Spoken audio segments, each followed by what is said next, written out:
At Arizona State University, we're bringing world-class education from our globally acclaimed faculty to you. Ranked #1 in innovation for 10 consecutive years and #2 among public universities for employability, ASU isn't just ahead of the curve, it's creating new paths to success. Earn your degree from the nation's most innovative university. Online, that's a degree better. Explore more than 300 undergraduate, graduate, and certificate programs at asuonline.asu.edu. All right, folks, we're back, ready for another deep dive. Let's do it.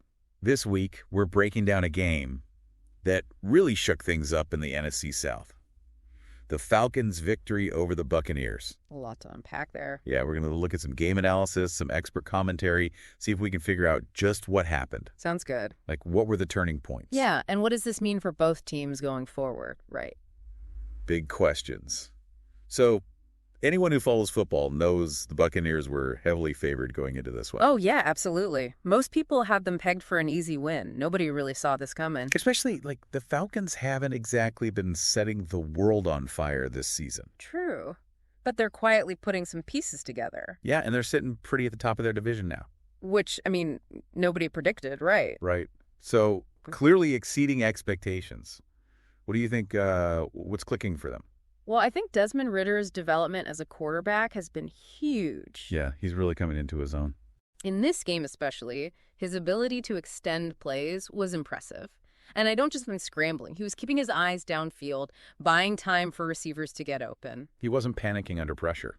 Not at all. That kind of awareness, it's a sign of real growth. You know, you don't always see that from a young quarterback. Absolutely. But Ridder wasn't the only standout. Yeah. I mean, what about Bijan Robinson? The guy's a beast. Oh, yeah. Robinson's a powerhouse. And that's what makes this Falcons offense so dangerous. They can beat you with Ridder's arm, they can beat you with Ridder's legs, and they can just pound you into submission with Robinson. Yeah, you make a good point there. It's like, how do you even game plan against that? Exactly. You just don't know what they're going to do next. And speaking of surprises, can we talk about Kyle Pitts? 2 touchdowns. What happened there? Right. I mean, he was a highly touted prospect coming out of college, but he's had kind of a slow start to his pro career. It's like he just disappeared, right? Kind of, yeah. So this performance, it was a statement. It was a reminder of his potential. I think he got everyone's attention. Oh, for sure. If Pitts can keep this up, he becomes a major weapon for Atlanta. All right, let's shift gears a little bit. Let's talk defense. Okay. Yeah. Because the Falcons' defense was like a wall in this game. Seriously. Jesse Bates III was all over the field. He had an amazing game. He forced a fumble. A&D got an interception. What? It was like a masterclass in defensive play. That forced fumble, pure hustle, never gave up on the play. Yeah, incredible effort. And the interception. That was all about instincts, understanding of the Bucs' offensive schemes. He read Mayfield like a book and just jumped the route. And those were game-changing plays, I mean, for sure. Oh, yeah, for sure. All right, but let's talk about the other side of the ball.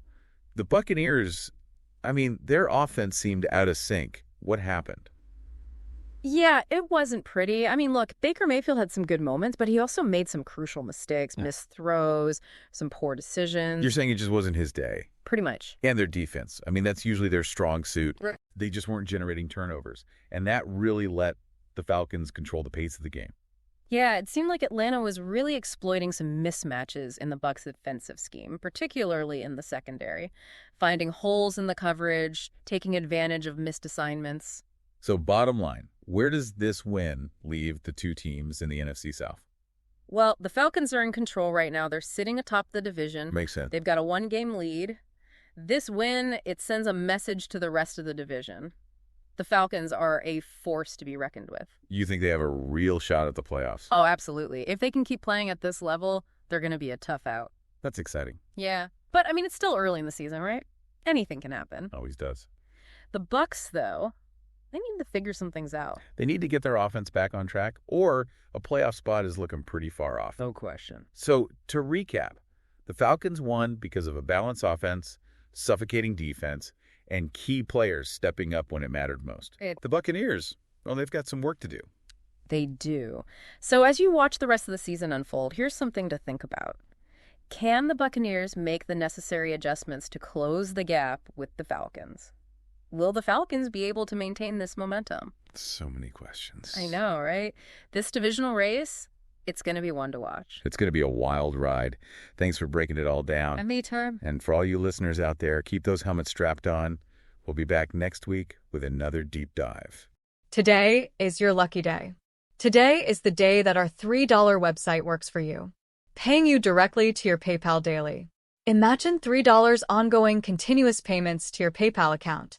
Imagine falling asleep and waking up to $300 in your PayPal account. How would this make you feel? How could this help you? What bills could you pay? What kind of fun could you have? What does that retirement look like now? All for a one-time payment of $3. This website is DFY done for you, fully built and completely hosted, and never stops collecting payments for you. You have spent $3 on coffee on a regular, but that coffee won't help you create multiple streams of income. Click the link below.